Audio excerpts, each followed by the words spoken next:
Not long ago, the law itself told Americans of African descent where we could eat, where we could live, where our children could go to school, and whether our voices deserved to be heard. Imagine an African American deciding that they will no longer accept that world. But be careful, while it seems that I'm talking about a time in the past, we should ask ourselves if things have really changed. Sure, it seems that the country is giving up the deception campaign to deceive poor Caucasians that they are somehow endowed with equality among all Caucasians. But have things really changed?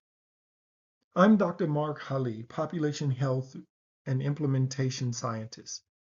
And together we're exploring how communities survive, adapt, and reinvent themselves during periods of profound change. This is The Conversion. Thank you for joining me for another discussion. As always, I introduce the next topic of discussion. Participants engage in our community conversations, and I return here to share the observations, themes, and lessons that emerge from those unable to participate in the full richness of the discussion. Today, we're examining one of history's most important lessons in human adaptation and social transformation, the Civil Rights era, social upheaval, and structural change. When many people think about the civil rights movement, they think of marches, speeches, protests, and powerful images of courage in the face of oppression.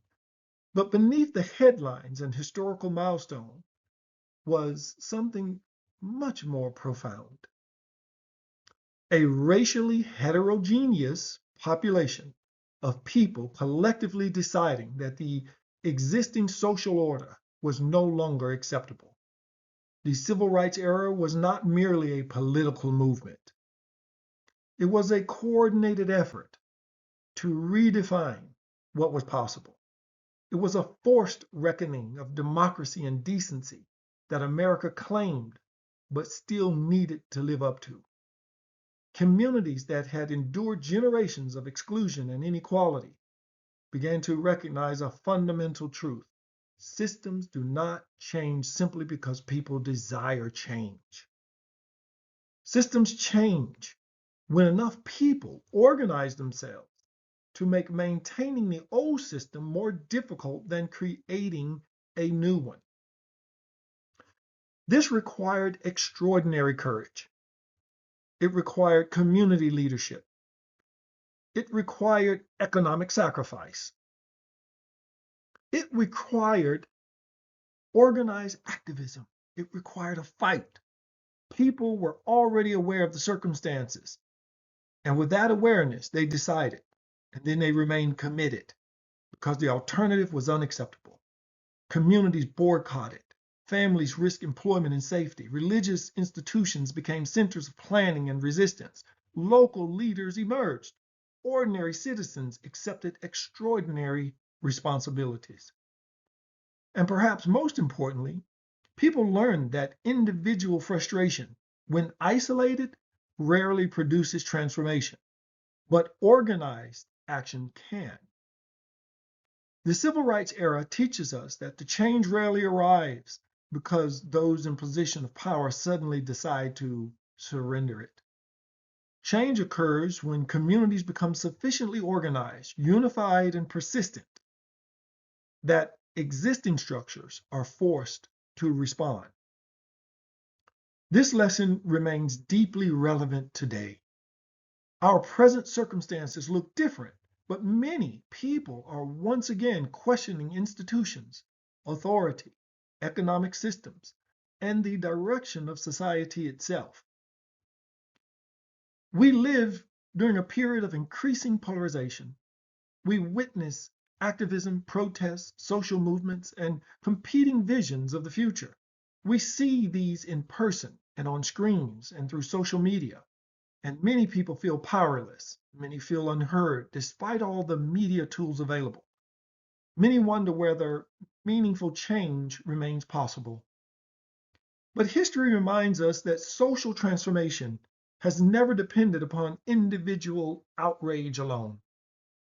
It has always depended on organized effort. As we move from culture to CUREture, we recognize that awareness without organization produces frustration. Concern without action produces stagnation. Hope without structure produces disappointment, a feeling only achieved through expectation. And yes, we all have a right to expect human decency, security, free of tyranny. The Civil Rights era teaches us that communities possess tremendous power when they unite around a shared vision of the future.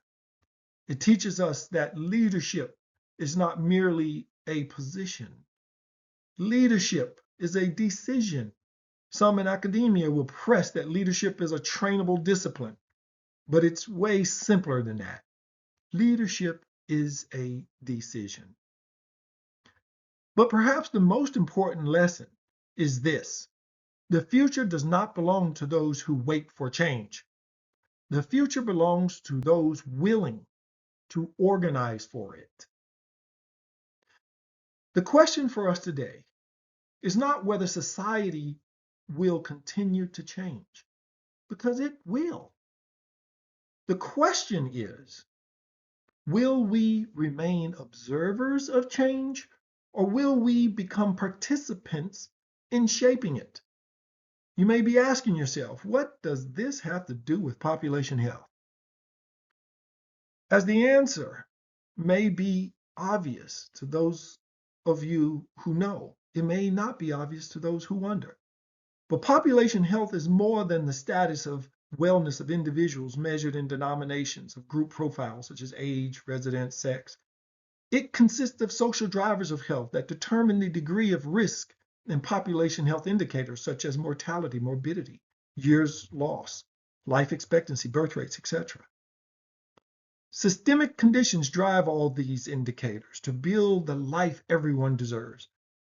We all need to remain vigilant against people motivated by money by any means necessary. This has been another report from the Conversion.